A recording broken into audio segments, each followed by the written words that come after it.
about ready to go flying in one of these Aventuras here at Aero Adventure in DeLand, Florida, and I am looking at the possibility of maybe even building an airplane with my feet. The coolest paint job I've seen in a while. I think some of you will agree. It's pretty neat. But I haven't really seen much about this plane because I just got here. I'm actually here for another thing in Florida, but met Brian, and Brian came over. Brian, you want to come say hello? Oh, sure. So Brian came over and introduced himself and said, come on out and see come and see the Aventura. Aventura, yeah, Yes. absolutely. It was great meeting you. It was just kind of a chance meeting, which worked out real nice, and at the Fasana conference. Yes. And got a chance to talk, and you said that you were looking at maybe building an airplane one of these days. And I thought, well, we got a great thing for you to consider. So next thing on the bucket list, build an airplane with my feet. That'd be amazing. Yeah, we can't wait to see it happen and work with you, make you do that. Oh, So- I'm good with pictures. Yeah, it's actually a great way to do it. Okay, I'm excited. Thanks for this opportunity to come out here.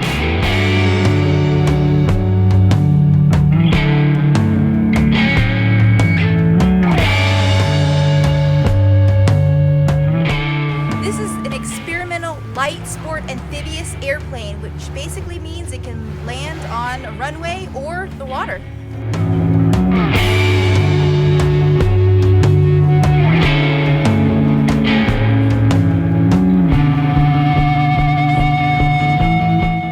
So that was the first challenge, getting in, but it seemed to be a little easier than I thought, and now that I'm in, I feel like I'm really in. So right now the challenge is, how do we customize the Aventura so that it will work for me to fly it with my feet in a comfortable way?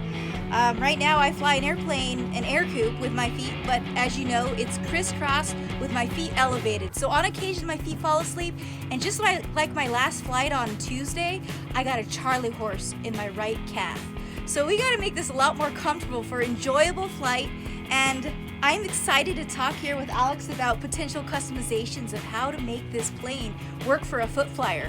And speaking with Brian, obviously, was to keep your feet to where they weren't elevated because of both blood flow and then, of course, Charlie horses, so on and so forth, to be able to actually have them somewhat extended and down below. One of the ideas we had was to actually create a cradle with the stick, where it's almost like a yoke. It's a Y, and your leg would actually sit in it because he mentioned you were right leg dominant, kind of like I'm right-handed. Yes. Thinking of putting similar to a gas pedal for throttle, to where your left leg would be basically actuating the throttle itself. So you'd be able to move your foot back and forth for elevator, your leg itself, your thigh would be left to right to actuate the elevator, or I'm sorry, the ailerons and rudder, and then the throttle, like I said, would be on the floor on the left. And that was just kind of one off that we discussed it for about an hour yesterday, and definitely something that is doable. And the other nice thing is on the right side of the aircraft, we could keep standardized controls. If somebody wanted to be able to, go up and fly the plane from the right seat or even see a five-wise train, it would be a standard set of controls because we could do a side throttle. So you'd have the left foot over there, but over here in this hole is where it mounts. Actually, there'd be a throttle handle here for the whatever pilot was in the right seat.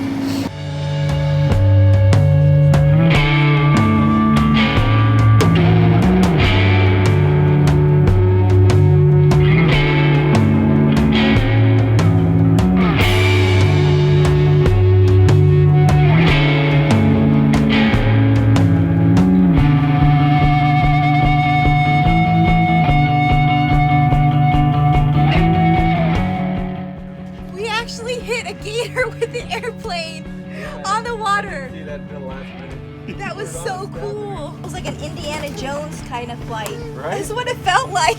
We were like over the marsh, he said. It's called a marsh.